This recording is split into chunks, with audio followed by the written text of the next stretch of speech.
उस रात भी कुछ ऐसा ही माहौल था।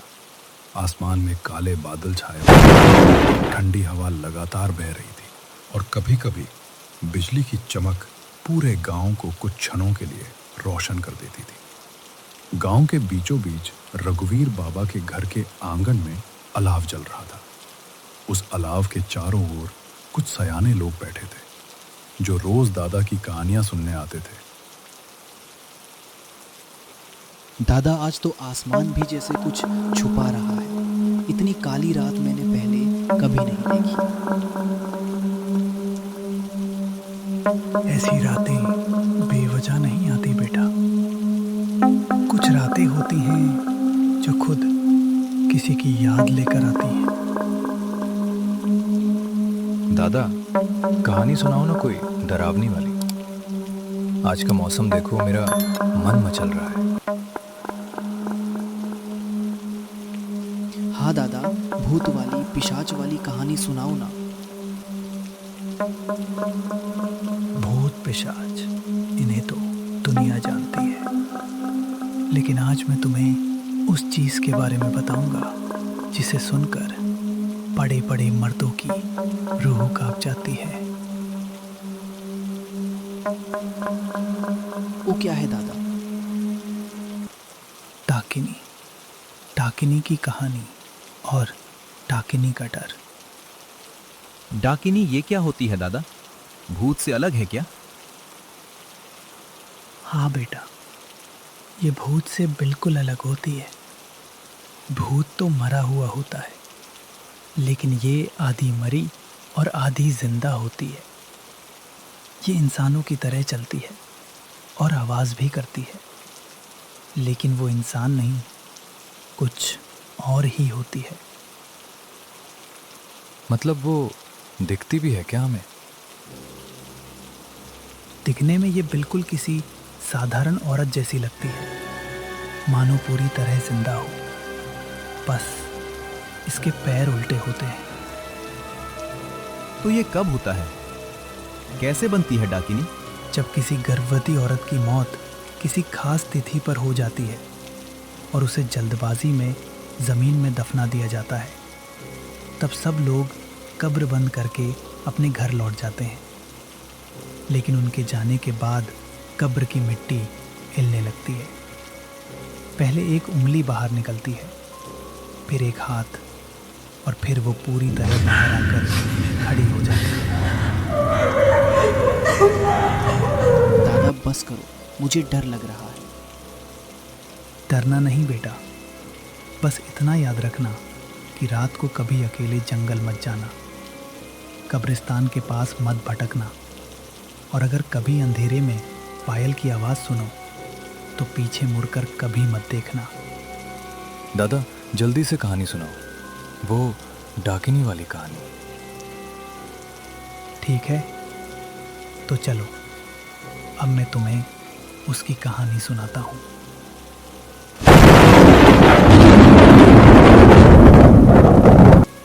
सुंदर गांव की कहानी। सेठ मनोहर लाल अपनी पुराना तबेले के पास खड़े होकर घबरा रहा है। उसके साथ भीकू भी खड़ा है। आज शाम कुछ अलग थी। हवा में एक गंध खुली हुई थी, जैसे कहीं दूर कोई पुराना कब्र खुल गया हो। गाय बैल आंगन में खड़े थे, लेकिन उनकी आंखें बड़ी बड़ी, कान सतर्क, जैसे उन्होंने कुछ ऐसा देख लिया हो जो इंसान की नजरों से छिपा रहता है। मालिक, आज आप किस चिंता में डूबे हुए हैं? अरे भीकू, आज शाम को तेरे छोटे मालिक विदेश की यात्रा करके घर लौट रहे थे और अभी तक गांव नहीं पहुंचे हैं। भीकू सेठ का पहला नौकर है, जो तबेले के गाय बैलों को चारा देने और उनकी देखभाल करने का काम करता था। वह रोज सुबह से लेके शाम तक बस गाय बैलों की देखभाल में लगा रहता था। भीकू, तू अभी जंगल के उस पार वाली सड़क पर जा और छोटे मालिक को सही सलामत घर लेकर आ। सेठ जी, रात हो रही है, मैं जंगल के अंधेरे में नहीं जा सकता। चुप! जबरदस्ती की बातें मत कर। अभी जा और छोटे मालिक हीरा को लेकर आ, वरना 2 महीने की पगार काट दूंगा, समझा? देखिए सेठ जी, जंगल वाले रास्ते पर रात में कोई नहीं जाता। रात में तो जंगली जानवर भी उस तरफ भूल कर नहीं जाते, जैसे वहां किसी भूत का साया घूमता हो। बकवास मत कर, अभी जा, वरना नौकरी से निकाल दूंगा। भीकू लालटेन और डंडा थामे गांव से निकल रहा था। उसके पैर कांप रहे थे, दिल जोर जोर से धड़क रहा था।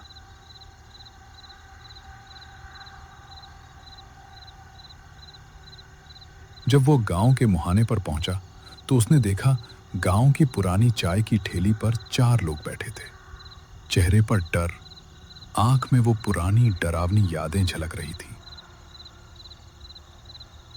सुनो सब, गांव के जंगल में डाकिनी घूम रही है, सब सावधान रहना। कोई भी शाम को उस जंगल की तरफ मत जाना। अरे काका, क्यों सबको डरा रहे हो? ये सब बकवास है, पुरानी बातें हैं। अरे पागल हो गया क्या नंद? ये बकवास नहीं, सच है। आज जंगल की ओर से चरने गए सारे जानवर भागते हुए गांव आ गए। कुछ तो बहुत भयानक हुआ है वहां। हे भगवान, इसका मतलब वो डाकिनी जाग गई है। मतलब वो हमारे जंगल में आ गई है। सुनो रामू, कोई भी पशु पक्षी या जानवर तभी चिल्लाते हैं, तभी भागते हैं जब वह किसी ऐसे साए को देख लेते हैं जो भयानक है। उनकी नजरों में वह दिखाई देता है जो हम नहीं देख पाते। वो कोई साधारण भूत प्रेत नहीं, वो डाकनी है। जो भी उसके रास्ते में आएगा वो उसका खून चूस लेती है। हाँ, मैंने भी सुना है, वो बहुत भयानक होती है। अगर उसकी नजर पड़ गई तो कोई नहीं बचा सकता, सबका खून पी लेती है।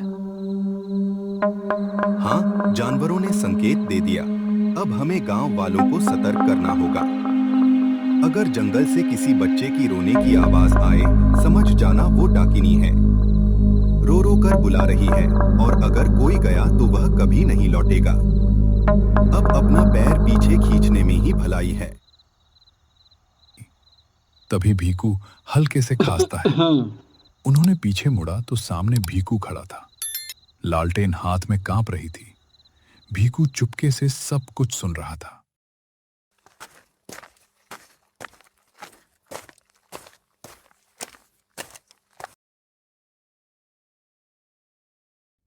अरे तू तो हरिया का बेटा भीकू है ना? तूने तो हमको डरा सा दिया था। तू इस तरह चुपचाप क्यों खड़ा था? तेरी वजह से अभी मेरी जान चली जाती। अबे भीकू सेठ का चमचा, इस समय तू कहां जा रहा है? भैया, सेठ जी ने मुझे छोटे मालिक को लाने के लिए भेजा है। वे आज विदेश से वापस आ रहे हैं। मैं उन्हीं को लेने जंगल के उस पार जा रहा हूँ। नहीं बेटा, मत जा। डाकिनी जाग गई है, तू वापस नहीं लौटेगा। क्या तू जानता नहीं गांव में कोलाहल मच गया है? भीकू सुन, वापस चला जा। सेठ से कह देना मैंने जंगल जाकर आ गया। नहीं नहीं, सेठ जी ने कहा है कि मुझे जाना ही पड़ेगा, वरना वे 2 महीने की पगार काट देंगे, नौकरी चली जाएगी। अरे तुझे समझ में नहीं आ रहा क्या? वापस चला जा, वरना तू भी नहीं लौट पाएगा। मदन काका, आप तो बुजुर्ग आदमी हैं, क्या कोई उपाय होगा? कृपया मुझे बताइए, मुझे जंगल के उस पार जाना ही होगा। बेटा, अगर तुम जिद कर ही रहे हो कि जाना ही है तो जाओ, लेकिन एक बात याद रखना, वो डाकिनी से लड़ने की ताकत किसी के पास नहीं है। हाँ, लेकिन एक तुक्का जरूर है। मैं बचपन में अपने दादाजी से सुना था। कहते थे डाकिनी बेल के पत्ते से दूर रहती हैं। अगर वो तुम्हारे पीछे पड़ गई तो तुम्हें बिना पीछे मुड़े बेल के पत्ते को छोड़ते हुए भागना है। तुम्हारे पीछे वो भी भागेगी, लेकिन रास्ते पर जैसे ही बेल के पत्ते को देखेगी वो वहीं रुक जाएगी। समझ लो, बेल के पत्ते उनके रास्ते के कांटे हैं। लेकिन अगर तुम भागते हुए पीछे मुड़ गए तो वो अब तुम्हारे पीछे नहीं, बल्कि सीधा आगे आकर खड़ी हो जाएगी। क्या ये बेल का पत्ता सच में काम करेगा? ये तो मुझे भी नहीं मालूम बेटा, मैंने बस सुना है। बस सावधान रहना। भीकू ने हिम्मत जुटाकर हाथ में लालटेन और डंडा थाम लिया। उसने जंगल की ओर कदम बढ़ाए। सबसे पहले उसने बेल पत्ती का पौधा ढूंढा और उसके ताजे पत्ते तोड़कर अपने गमछे में बांध लिए ताकि वो डाकिनी की नजरों से दूर रहे। हे भगवान, आज मुझे बचा लेना। काश मैंने पिताजी की बातें मानकर कोई दूसरा काम शुरू किया होता, तो शायद आज मुझे दिन ना देखना पड़ता। हल्के और आसान काम के चक्कर में मैं उस खड़ूस सेठ के यहाँ काम कर रहा हूँ। आज के बाद मैं उस सेठ की नौकरी छोड़ दूंगा। बस आज किसी तरह इस भयानक जंगल से जिंदा बच जाऊं।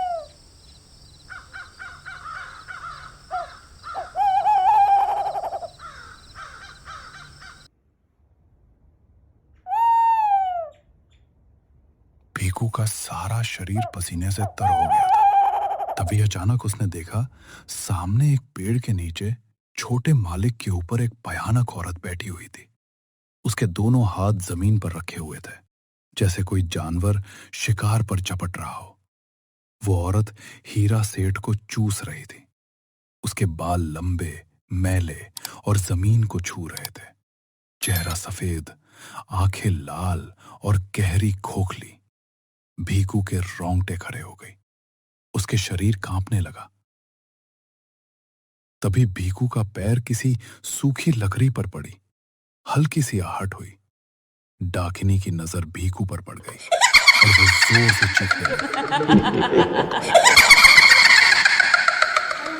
डाकिनी भीकू की ओर दौड़ी। भीकू भी जोर से भागने लगा।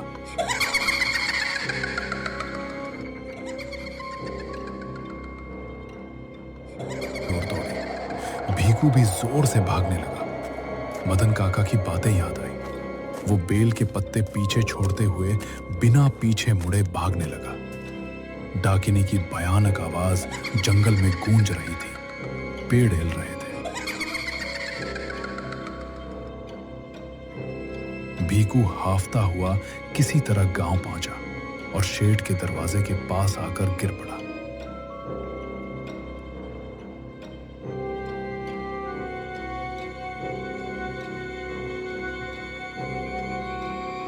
भीकू, कल रात तुम मेरे दरवाजे के बाहर बेहोश पड़े थे। तुम्हें क्या हुआ था? और हीरा कहाँ है? माफ कीजिए सेठ जी, हीरा सेठ अब इस दुनिया में नहीं रहे। वो डाकिनी बहुत भयानक है। वो हीरा सेठ को खा गई।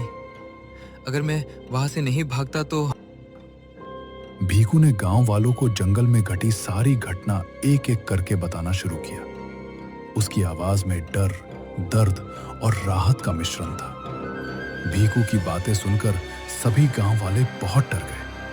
हवा में भी डर की एक ठंडी लहर फैल गई थी। ये हमारे गांव के लिए बड़ा खतरा बन गया है। इस डाकिनी को भगाना ही होगा। ये तुम कैसी बातें कर रहे हो मदन? वो कोई सर्दी या बुखार थोड़ी है जिसे तुम भगा दोगे। वो डाकिनी है। मुझे तो ये समझ में नहीं आता कि हमारे गांव में तो डाकिनी आई कहां से। दरअसल इसमें तुम लोगों की कोई गलती नहीं है। जानबूझकर डाकिनी को तुम्हारे गांव की ओर भेजा गया है। सच कहूं तो ये डाकिनी हमारे बनखेड़ा गांव की है। आज से करीब 6 महीने पहले की घटना है। क्या हुआ था वैद्य बाबा? हमें विस्तार से कहानी सुनाओ ताकि हम इसकी अतीत के बारे में जानकर हमें इस डाकिनी से मुक्ति मिल सके। हमारे गांव में एक गरीब परिवार रहता था। सुरेश और जमुना दोनों पति पत्नी थे। बरसों बाद जमुना गर्भवती हुई, लेकिन गरीबी के कारण सुरेश समय पर उसका सही इलाज नहीं करा सका और वही हुआ जिसका डर था। गर्भवती अवस्था में ही जमुना की मृत्यु हो गई।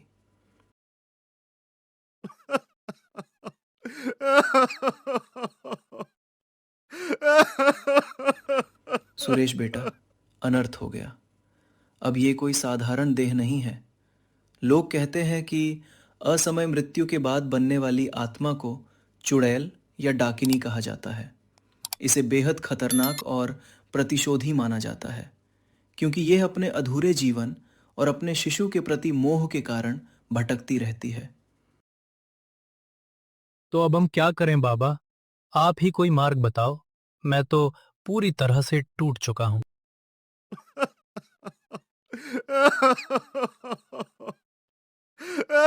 मेरे पास एक तरकीब है। हमारे बनखेदा गांव और सुंदर गांव के बीच एक जंगल है। एक तरफ हमारा बनखेदा गांव और दूसरी तरफ सुंदर गांव। तो हम इसे लेकर सुंदर गांव के जंगल वाले हिस्से में दफना कर चले आते हैं, जिससे कि हम इस प्रेत के प्रकोप से दूर रहें। गांव वाले चुपचाप एक दूसरे को देखते रहे। किसी ने विरोध नहीं किया। डर और मजबूरी ने सबको हामी भरने पर मजबूर कर दिया। उन्होंने जमुना के शव को बांस के डंडों पर लिटाकर अर्थी तैयार कर ली। पास की पट्टियों को कसकर बांध दिया गया। जमुना का चेहरा ढका हुआ था।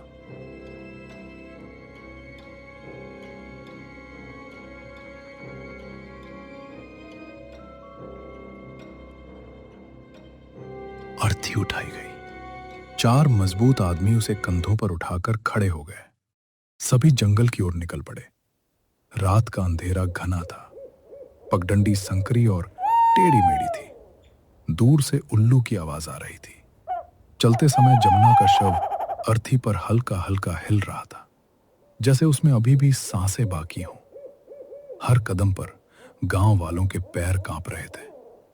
कोई कुछ नहीं बोल रहा था। केवल सांसों की आवाज और पैरों की खड़खड़ाहट सुनाई दे रही थी। कुछ देर बाद गांव वाले जंगल के उस स्थान पर पहुंच गए। उन्होंने अर्थी को नीचे रखा। सभी लोग मिट्टी खोदने लगे। फावड़ों और कुल्हाड़ियों की आवाज जंगल में गूंजने लगी। पसीना बह रहा था, लेकिन कोई कुछ नहीं बोल रहा था। चारों ओर केवल मिट्टी खोदने की आवाज सुनाई दे रही थी। कुछ देर बाद एक बड़ा सा गड्ढा तैयार हो गया। अब अर्थी उठाने की बारी थी। 4 आदमी आगे बढ़े, लेकिन जैसे ही उन्होंने अर्थी को हाथ लगाया, तभी एक भयानक घटना घटित हो गई। अर्थी पर पड़ा शव अचानक अपने आप खड़ा हो गया। उसके लंबे काले बाल हवा में लहरा रहे थे। उसका चेहरा सफेद पड़ चुका था, लेकिन उसकी आंखें खुली हुई थीं और लाल चमक रही थीं। वो धीरे धीरे अपना सिर घुमाकर सभी को देखने लगी। गांव वालों के पसीने छूट गए। दिल की धड़कन मानो रुकने को आ गई। ऐसा लग रहा था जैसे चारों ओर अंधेरा और गहरा हो गया हो। गांव वाले डर के मारे चीखते हुए वहां से भाग गए। किसी ने पीछे मुड़कर देखने की हिम्मत नहीं की। तो यही है हमारे बनखेड़ा गांव और इस डाकिनी की आप बीती कहानी। वैद्य जी, क्या आप हमें कोई उपाय बता सकते हैं? वैसे तो डाकिनी से लड़ने और उसे वापस भेजने का कोई आसान उपाय नहीं है, लेकिन यह असंभव भी नहीं है। याद रहे, इसमें जान का खतरा बना रहेगा। वैद्य बाबा ने गांव वालों के कानों में चुपके से कुछ बातें बताईं। उनकी आवाज इतनी धीमी थी कि केवल पास खड़े लोग ही सुन पा रहे थे। शायद यही पहला और आखिरी मौका था।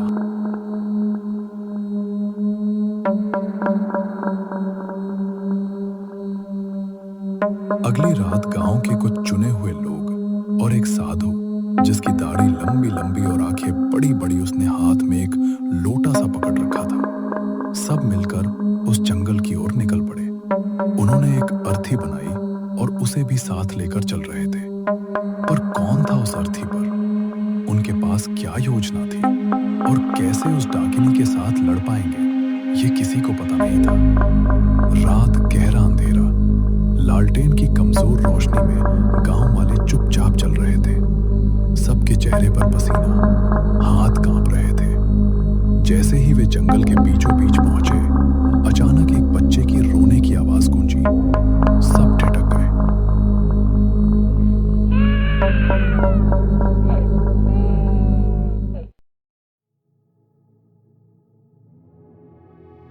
गांव वाले ने अर्थी को जमीन पर रख दिया। तभी जंगल की ओर से तेज बुर्राहट आवाजें आई, जैसे कोई जंगली जानवर हो। उसके साथ एक हल्की सी हंसी की आवाज, कर्कश, भयानक।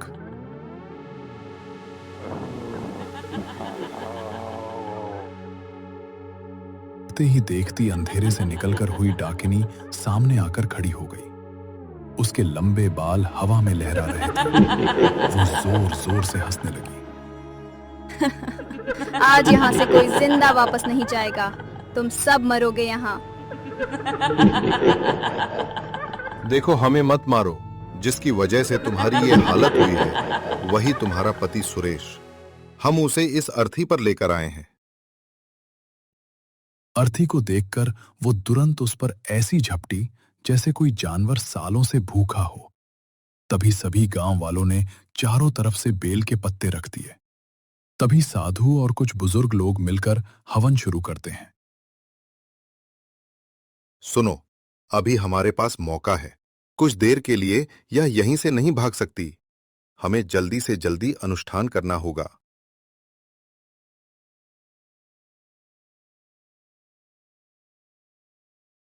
वो जोर जोर से चिल्लाने लगती हैं। उसके पूरा शरीर में आग लग जाती है और एक आखिरी चीख के साथ वहां धीरे धीरे हवा में गायब हो जाती हैं।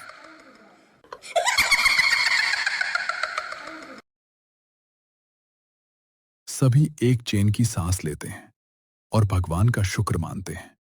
और तभी साधु बाबा कुछ सावधानी बताने लगते हैं। हाँ, लेकिन ध्यान रखना, डाकिनी अब भी इन हवाओं में है। घर जाते वक्त कोई भी पीछे मुड़कर मत देखना, वरना वो फिर से आ जाएगी।